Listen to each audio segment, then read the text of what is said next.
Hi there. Most likely this year, you'll have spoken to family, friends, and colleagues remotely via the internet. That is how we've been able to make this podcast. Therefore, it's very likely that you've experienced those amazing audio special effects like compression, lag, and my personal favourite, sounding like a robot. So don't you worry, we've worked very hard and managed to achieve those exact same special effects on this podcast at times, so that we remain on brand with most people's 2020. I hope you enjoy the show.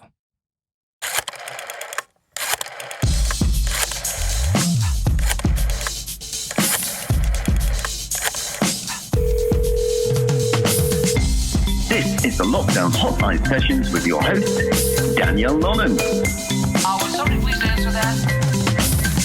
Hello and welcome to another episode of the Lockdown Hotline Sessions with me, your host, Danielle Lonnon. This is the podcast where we put identical questions to all of our guests, but they mix it up, spice it up, and entertain us with their unique take on COVID and lockdown in 2020. Today's guest is Neil Campbell. Neil, a career runaway artist, sometimes refers to himself as Mary Poppins, staying when you need him the most, but when you want to keep him and no longer need him, he tends to run for the next project. Having read the not-so-ancient studies of stage management and technical theatre at RWCMD, Welsh College for those with cheaper car insurance, Neil's career has taken him around the world on land and sea via the air and worked professionally mostly out of London. Having managed to secure a full-time technical manager role in the normal part of 2020 and buying a house during the first half of the year, but due to COVID, the most technical thing he has worked on this year is why won't his BT fibre line work and what smart things to fuel the house with. Neil Campbell, hello and welcome. Thank you so much for joining me today. How are you? Hey, I'm good. Yeah, I'm wondering where the snow's gone. Yeah, I'm wonderful actually. I've got a mug of coffee here. Oh, good work. I could do with one. Can you go make me one? So, as you know, we ask identical questions to all of our guests. This is your beginner's call. Are you ready to start? I was born ready. Wow, I love that response. Okay, question number one. Can you tell us a little bit more about yourself that perhaps wasn't covered in the intro? Good question.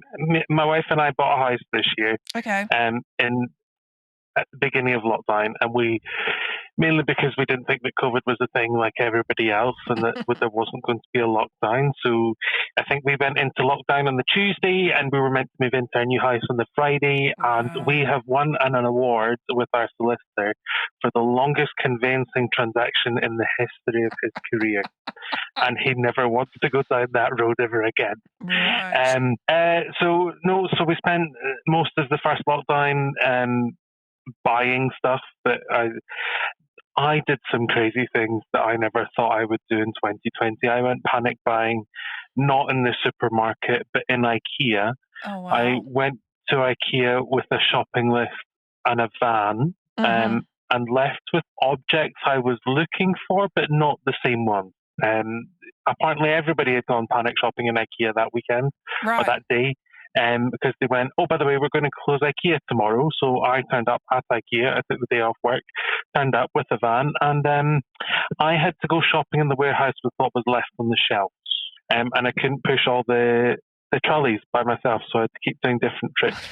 And you should have seen the faces on all of the co-workers in IKEA. Once we eventually moved in, we've just slowly filled the house with smart tech, to be fair, mainly because we could. It was our option too. We made things a little bit easier for ourselves, but it also gave us a bit of time to play as well. And we've slowly but surely expanded our internet connection, so we now have a 900 meg fibre line straight into the house, which is great. I've made best friends, and BT's probably hate me, but I think I'm probably about 6 months free because of several issues, but we have got there in the end, and we have some smart tech.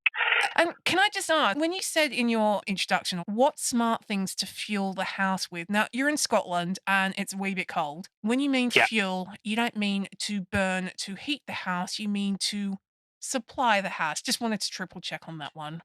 Yeah, to supply the house, but also sort of feed our inner gremlin. Or I've heard our inner gremlin's more being called an elephant. You've got to feed it so that it keeps you sane.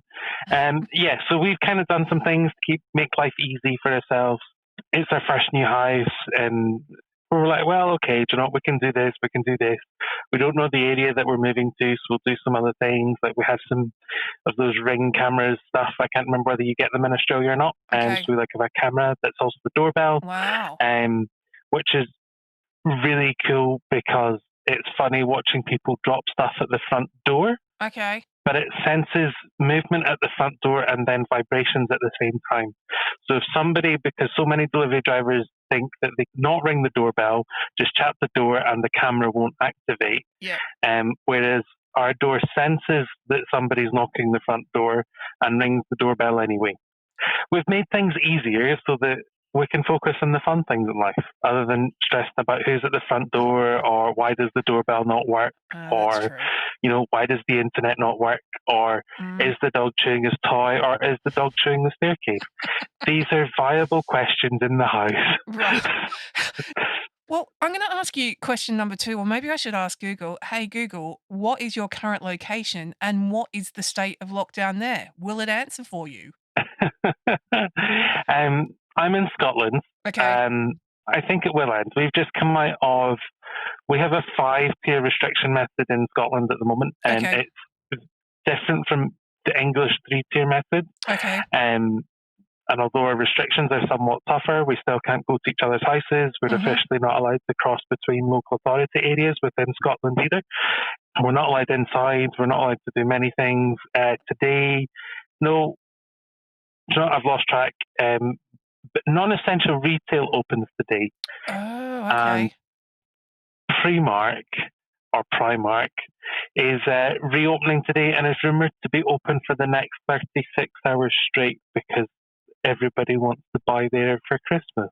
Yeah, right. And they haven't been open. They don't have an online presence. So, but we don't have one in our local authority, so there's no Primark for us. Okay. I was just going to say there's no Primark, as I say, in my local authority a million miles away, which is a shame because it's one of my favourite shops to go to. Yeah. I mean, we have B&Q and we have Curry's PC World, so it's like your Bunnings and JB Hi-Fi. So you got the essentials and a supermarket nearby. Exactly. And secretly, I'm really excited because Amazon has also started delivering via Amazon, which means we've gone from next day delivery to sometimes we get same day delivery as well. Oh wow! Wow. Which is great, and you can get Prime now, so I could order something now and it would be here by between 10 and 12, which is insane. That's absolutely amazing. Absolutely amazing. I'm going to move on to question number 3.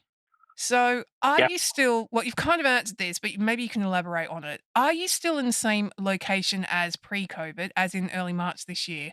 And are you still doing the same thing? And when I mean, are you still doing the same thing? If you worked in a pub in March, are you still working in a pub now, kind of thing?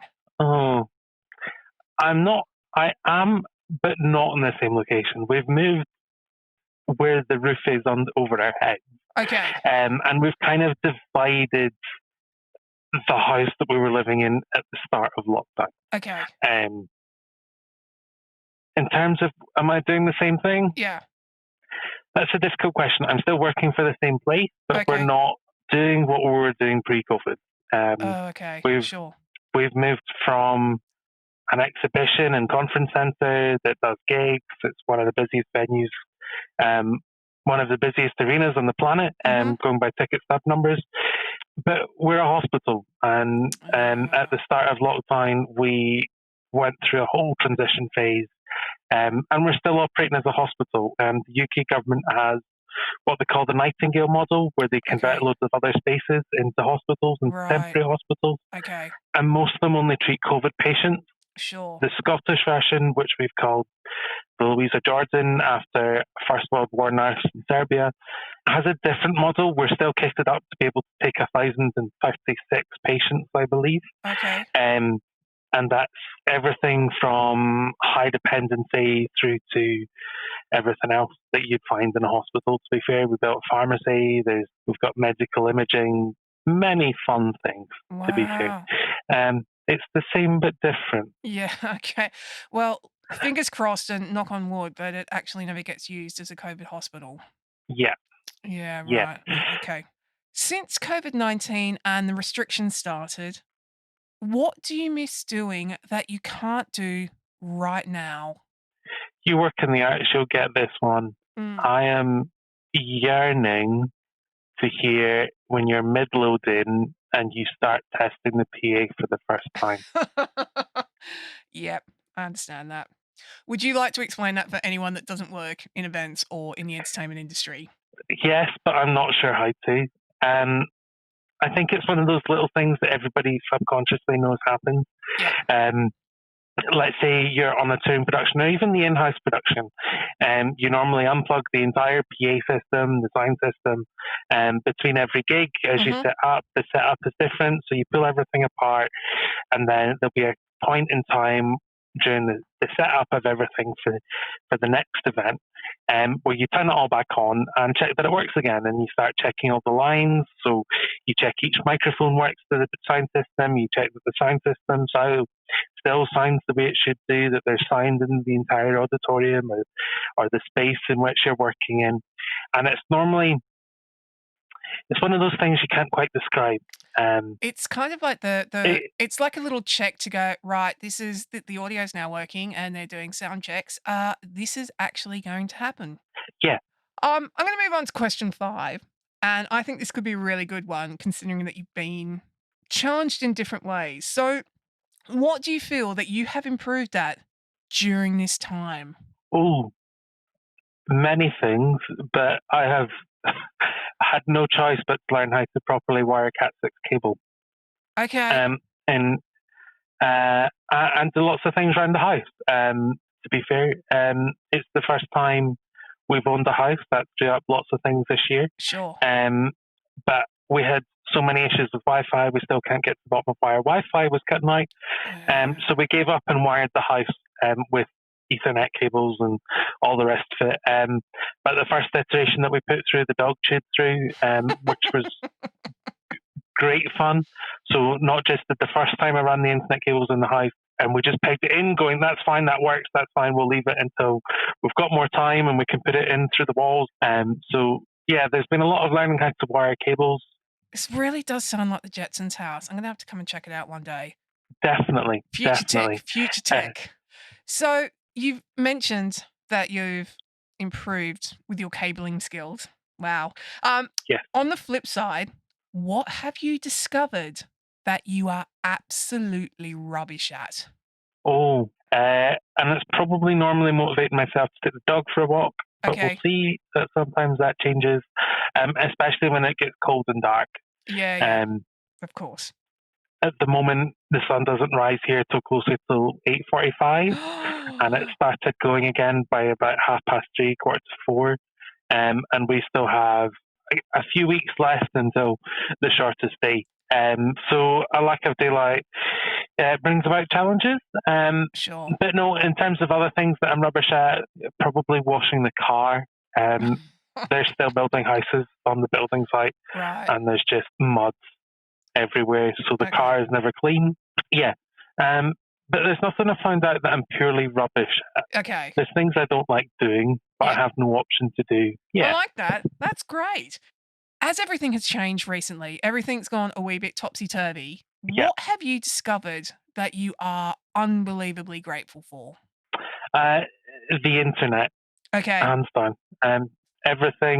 Everything in this house gets grumpy when there's no internet. And I get grumpy when I have to swap out the router and reconnect everything to the Wi-Fi network. Okay. Hence why also cable is best, because it reduces the number of things I have to enter in a ridiculously long, unique password for the Wi-Fi into every device. Okay. Yeah. Yeah, but the internet, it means that we can keep in touch with people. We manage to talk with family. Yep. At the very beginning, we watched a lot of National Theatre Live as well on YouTube. Wasn't that amazing? Oh, there was so much to talk about. But, there's also been a lot of stuff that's been released direct onto Netflix. Okay. The ability of the internet has also then meant that I've managed to, and the fact we couldn't go anywhere, we couldn't go to theatre, we haven't been able to go to gigs, we haven't been able to do all the fun stuff that I normally work in. Yeah. So some escapism. The internet provided you with a bit of escapism. Definite escapism. There was many people we managed to talk to, and listen to that. That noise is my doorbell. Wow. Amazing. And it's going on my watch and my iPad and my phone and my computer right now. The wife will probably go get that anyway. Neil, I know you work in the entertainment industry. Did you actually get someone to knock on the door on cue for that part of the interview, or was it just pure luck? It was absolutely pure luck. My next question could be really embarrassing for you, but because that could be embarrassing for you, I feel it could be very entertaining for us. So here it is. Yeah. What is something that you don't want the rest of the world to know that you may have geeked out at during lockdown? And examples of these are binge watching television series, or playing computer games, or, maybe eating a whole packet of biscuits in 5 minutes or so. Oh, if I had biscuits, I'd have eaten. No, I have eaten the whole packet of biscuits. In fact, I think there was once or twice where I gave up eating the packet of biscuits and I ate the whole box of Jaffa cakes. Jaffa cakes. Because they were in special offer, I know. Jaffa cakes. Oh, I could do with one of them and a cup of tea. Yeah, a whole box of Jaffa cakes. Yeah, but also thankful geeking out at the fact we bought a coffee machine. And an espresso coffee machine, because it's a lifesaver through the whole of lockdown. When all the coffee shops were closed. Right, yep. You don't want instant. I mean, okay, it's not a proper espresso machine, but it's not instant coffee. No, it's halfway between. It's a compromise. Yeah. Yeah, okay. No, I will grant you that, because I may have also binged out on an espresso machine during lockdown. I think, you want decent coffee. Exactly. So my next question for you is that one of the lead actors in a soap opera that you are production managing on has called in sick. The producers, needing someone right at this moment, approach you and offer you a lead acting role. What type of character are you hoping that they're going to write for you, considering soaps are just a little bit more dramatic than real life? Oh, that is a very good question. And the funny thing is, I've had this happen before. There's several instances.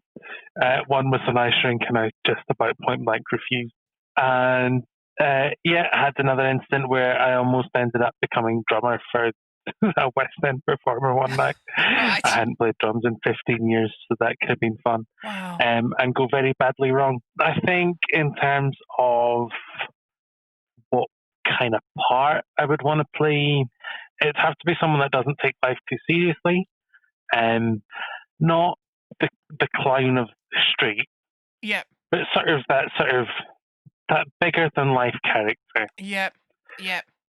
The one that ends up not doing everything, but is normally involved for some reason or another, and nobody can quite figure out why. Yep. Yeah. Okay, I like it. I like a little bit of a Del Boy from Only Fools and Horses. Yeah. Like charming, cheeky, kind of get things wrong most of the time, but because he's done it with the best of intentions, it makes him very lovable. Exactly. Yeah. Almost towards the edge of pantomime, but not quite. Well, it is a soap, so I think he can go a little bit more panto. Yeah. Okay. Well, Neil, sadly, that is the end of the questions. But oh, no. Just before we conclude the interview, I thought I'd test your production manager skills with a spot quiz. Yeah. So I've got 3 questions for you. Okay. Okay. Yeah. So here we go. 1, you're on the stage crew. You're in charge of moving a big set piece on stage during a blackout. The set piece is stuck on something and won't move. You don't know what it is. What do you do? Oh, there's so many options here. It depends on what the show was. Let's say it's a big West End musical. In the big West End musical, there's two options at that point. I either run on stage and stop the show. Yep. Let's face it, I almost won an Olivier for the last time I did that. Okay. But it's either that if we really can't get it moved, normally that's when the head touches come out and we try and figure out what's going on. Okay. Will the show stop? Depends if it's a manual set piece, yeah, or we run on and do the show stop. Yeah. You do that horrible thing when you can't find the CSM and you turn around to the DSM and go, "Oh, sorry, I'm going to stop the show. Let's get ready for this," and then you walk on in whatever random blacks you're wearing that night, because it's not always going to be opera blacks when you're trying to move big, heavy set pieces in. You're probably, by the time you've tried to move it, something's probably ripped. You've probably got a hole in your trousers or something like that. You run on in the middle of the stage with a great big mic and tell everybody, and you just hope the words come out and you don't swear and you don't do something stupid and you just say, "I'm sorry, ladies and gentlemen, boys and girls. We are currently experiencing technical difficulties. We hope to resume the show momentarily. Please enjoy your gin and tonic and that great big bag of Revels that you'll currently have in your hands. And if the woman beside you has a rather large bag of crisps, why not ask her for a couple of them so that when we continue, you don't have to deal with the crunch. Thank you, and we'll be back in 5. And then walk off stage and hope that somebody brings the iron in, not on top of your head. Yeah. Yeah. Yeah. Wow. Okay. No, I like that. That would have been my response as well. Actually, you just did that closing speech because I've had to do that once. It's terrifying. You did it very well off the cuff. So here's question number 2. You're the stage manager. The lighting board loses power during the show and all the lights go out. What do you do so that the show can go on? Oh, this is a fun one. I've seen this happen before. So it depends. If you're running the backup, try and get the backup or get another desk up so that you can get lights on to continue the show. It also depends if lights are show critical. Okay. Or if you're running on intelligent lights or not. Okay. It also depends whether the dimmers are going to keep the state or not keep their state when they lose connection to the lighting desk. That's also one I'd probably throw on the workers. Yep. If we can, if it's just a small generic rig, then I'd probably run downstairs to the dimmers and play the piano on the dimmers. Yeah. Yes.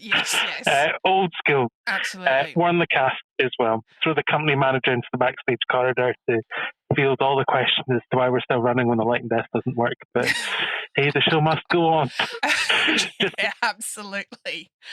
And my third question for you is, because of your newfound acting skills on the soap opera, you're an actor on stage. The phone is supposed to ring. It doesn't. The deputy stage manager or the soundie have accidentally missed a cue. Yeah. What do you do as a performer so that the audience has no idea there's a problem? I told you it was a curveball. Yeah. It depends on my relationship with the text, though, at the same time. Yeah, okay. And whether we're talking straight drama or not, I'd either pretend to be the phone ringing, pick up the phone anyway, and go, "Oh, sorry, I didn't realize you were on the phone here. I was going to make another call." But apparently I now have a silent phone ringing on the stage. Yeah, it depends. It would all be in the moment, I think, for definite. That's a curvy one as well. Exactly. Or I just completely fluff the script until they decided to make the phone ring. Yeah, do a little bit of business. The reason that I asked that last question is because all of us that have done technical work sometimes forget what it's like to be on stage, and sometimes the people on stage forget what it's like to be backstage. So it's always good to kind of just keep those things fresh, so you kind of have a better understanding for the whole production. Completely. It's so reliant on a big team. Yeah. And let's face it, you might end up with the mic crashing that you're running QLab off, or if you're having a really bad day, you're still trying to put the tape back on the Revox machine. And you just can't find the cue in the Revox machine. So who knows what's going on today. Exactly, and to kind of come full circle, that's why you're so grateful when you hear those sound checks earlier on about 12 hours beforehand to make sure that you Yeah, hear all this sound stuff being checked so you know during the show that hopefully everything that we've just discussed is hopefully not gonna happen. exactly. Yeah.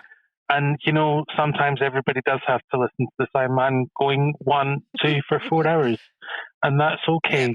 Check. Check 1, 2. If you'd like to follow Neil on social media, you can find him on Twitter and Instagram at Neil Campbell 16. His links will also be in the show's description. Neil Campbell, you have been wonderfully entertaining, especially teaching us about technical theatre and technical homes. Thank you so much for Yeah, joining us here on the Lockdown Hotline Sessions. not a problem. Thank you, Ms. Lonnon. It's been a pleasure.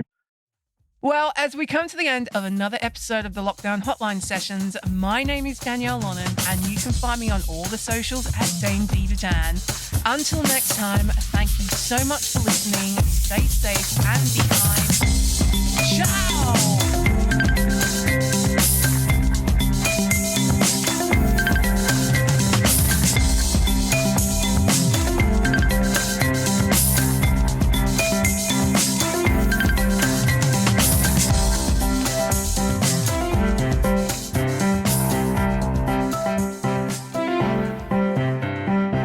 This episode of the Lockdown Hotline Sessions was recorded and produced in Sydney in December of 2020.